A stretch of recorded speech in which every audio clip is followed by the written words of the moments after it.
We are live in Studio B with your day-to-day BYU Sports play-by-play. That is Jarom Jordan. I am Spencer Linton.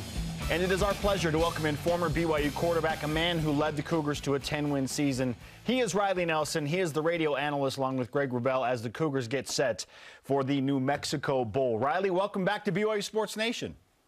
Good to be with you this morning, fellas.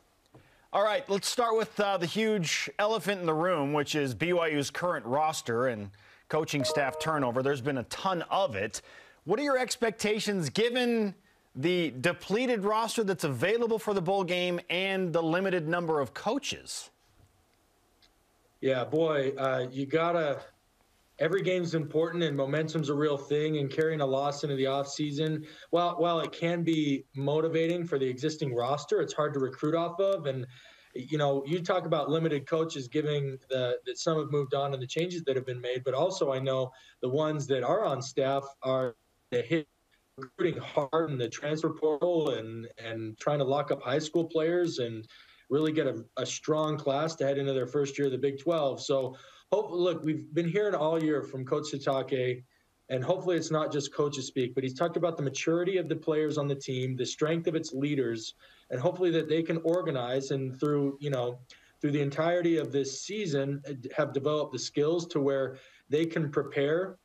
Given the fact that the position group might have a couple less guys, or the coaches leading the drills might not be the ones that started the season with them. Yeah, it's tough because if Jaren Hall doesn't play, it looks tough. Given how SMU's playing and what they have offensively with Rashee Rice and Tanner Mordecai and company. Defensively, they give up a lot, though, so maybe this is a situation where the BYU offense can do something. But let's say Jaren Hall doesn't play, if he can't play. Cade Fennegan, we've seen him play, but against BYU, not at BYU. What do you expect in a bowl game in this situation if Cade Fennegan is the guy at quarterback? What do I expect? It's probably not as high as what my hopes are. My hopes are, being that Roderick architects a system very similar to what we see. He's never been a coaching tree or whatever. He's kind of a disciple of what Kyle Shanahan and Sean McVay and some of these other guys have established. They got wide zone, and ideally it's play action. It's a very quarterback-friendly system. And what we've seen from San Francisco, right, is they've been able to plug in a guy like Brock Purdy, start the season with Trey Lance, Jimmy Garoppolo, plug in, they've been through 3 quarterbacks, yet they still sit atop the division in the NFC West. What I'm best case scenario, what I'm hoping for is that they're able to plug Cade Fennegan in. He's a kid who's obviously had reps at the D1 level before. He's not a fresh daisy by any stretch of the imagination. So he should be able to have the maturity to go out there, make good decisions, stay poised and calm and within the elements of the offense and be able to produce. That will be his production, and the offense's production overall will be largely dependent on the performance of the O-line. So if those 5 dudes up front are getting ready to play, then great. And then defensively, hopefully, you got a bunch of young, hungry guys or guys who are maybe getting their first opportunity to really shine or get their first start or, play 60 to 70% of the snaps for the first time, and that they're hungry and they want to get an edge on perhaps a position battle going into spring or next year and all those things, and that you get a surprise performance out of the defense. So that's a best case scenario. What I expect is that this is going to be a dogfight. I'll just call it I think if SMU wins, it could very easily be a double-digit victory. If BYU wins, the real path to victory I see is a hard-fought game with perhaps a score late in the fourth quarter, but definitely within a touchdown. Riley, how much would a win impact the state of BYU football right now, and a loss for that matter? 8-5 looks so much better than 7-6, and I know it's just a difference of 1 game, but 8-5 heading into Big 12 and given the turmoil and I know not every one of our viewers pays attention to what goes on Twitter, but if you're even kind of on the periphery, you've heard about some of the drama and all the emotions and the stuff like that. And it's just been a fraught season. So if you can end on an emotional upswing, healing heals a lot of wounds. I continue to say, chemistry for me is such an interesting thing in sports, because have you ever heard of a team that's won a championship and admitted that they didn't have good chemistry? No, that chemistry is only associated with losing. So, is it the chicken or is it the egg that comes first? But so winning heals a lot of wounds. I know that Coach Sitake we know by the changes that he's made, and I love the Jay Hill hire. I love Kelly Papinga coming back to BYU. I think that will have significant cultural impact. I know they're going to make some strategic decisions, maybe not about football scheme, but at least their approach to strength and conditioning and some other things. So I like the moves that Kalani's made, but man, a win helps provide some win for your sales heading into the offseason. Not just, and I would even say more for the fans, even than for the program. Yeah, and listen, when the present is inconvenient or bad, you just push it forward, right? It's a defense mechanism. If BYU loses, we'll just go, hey, Big 12, reset button, all good. If BYU wins, be like, hey, nice recovery, and then either way, we're going to the Big 12, whatever. You mentioned the defensive staff and this new look coaching staff with strength and conditioning and whatnot. I want to ask you about defense and then strength and conditioning. There are 2 more positions available on the defensive staff. What does BYU need in those coaches, in your opinion, that we perhaps anticipate could be safeties and defensive line? Yeah, and what's interesting, you mentioned the positions, honestly, from my point of view, and keep in mind, right, I've never put together a staff, and I don't know how hard it is to recruit guys like this and that, but at this point, I don't care that much about like a guy's ability to scheme or even coach up a technique heading into the Big 12. One, if not both of those positions need to be coaches with strong, established, successful recruiting ties into Big 12 country, primarily Texas, just because we know about the gross number of talent and players that exist in that state. You need, in my opinion, you need to start those pipelines as early and as successfully as you can. Ultimately, what will establish and strengthen those pipelines will be success in the conference, wins. I think that's what players care about above all else.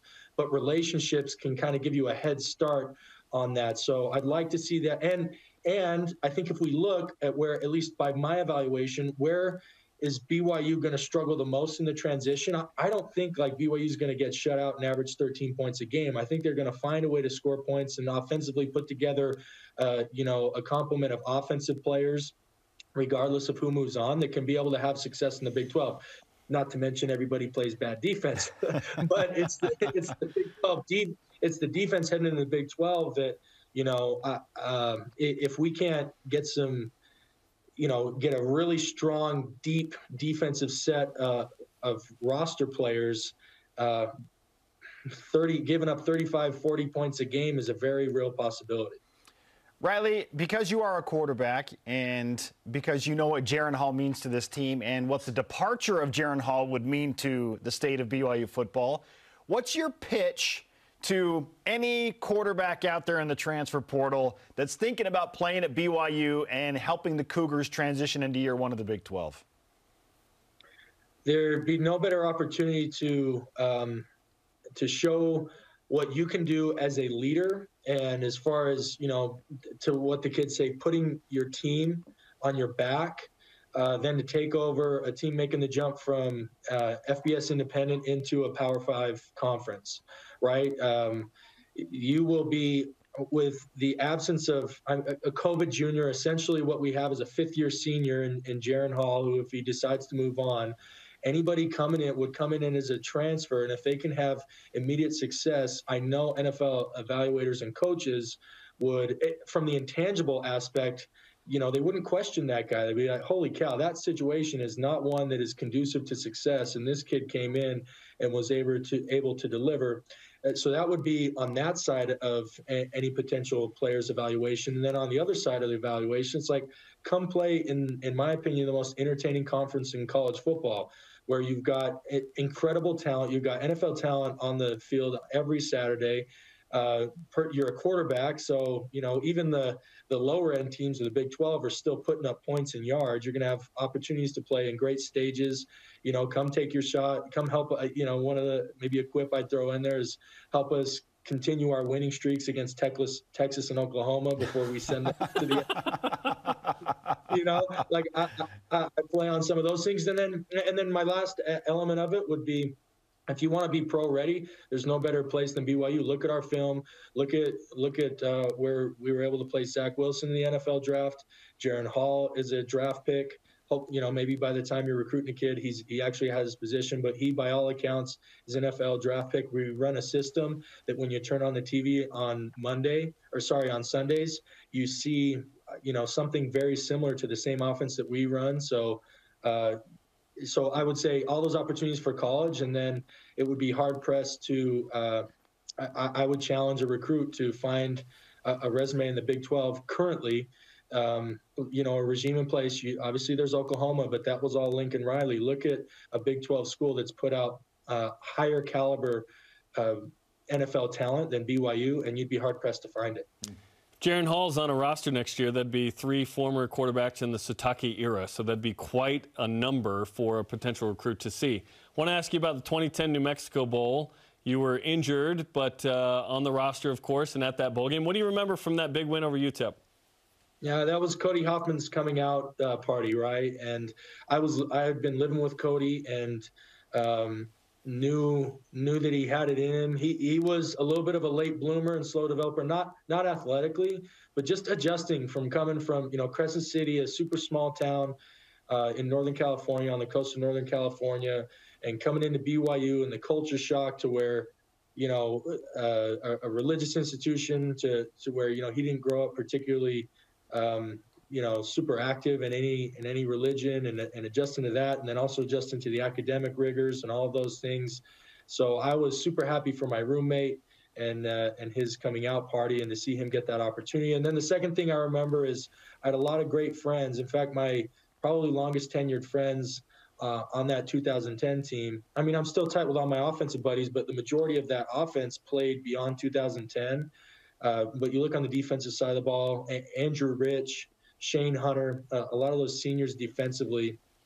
It was great to be able to send those guys out, because that was a roller coaster of a season in 7-6, you know, to finish the way we did, and replacing the void from a very senior-laden team in 2009, and to lose 4 straight games and battle our way back to bowl eligibility, and then notch that 7th win to finish with a winning record and send out all those you know, our defensive captains and players who I looked up to so much. So those were the 2 biggest things, was the redemption story just of that 2010 team overall, but more specifically that defense and the seniors on that defense. And of course, Cody was there. And then just because I know people are wondering, because that was at maybe not the peak of the Jake and Riley drama, but it definitely was a big theater in there. It did add to my motivation, and I'd be lying if I did say, all right, maybe I am going to be holding the clipboard for the rest of my career. Lucky for me, it didn't work out that way, and I was able to, you know, play some more games at meaningful snaps there. But it was looking like the door maybe was shutting on me there in the New Mexico Bowl in 2010. Riley, it's great to catch up with you. Great insight into the BYU, BYU quarterbacks, into the New Mexico Bowl, and we'll see you down in Albuquerque. Always a pleasure, fellas. See you down in the land of enchantment. Yes, let's go. We need a Riley Jake show. The story behind what happened another time. Thanks, Riley.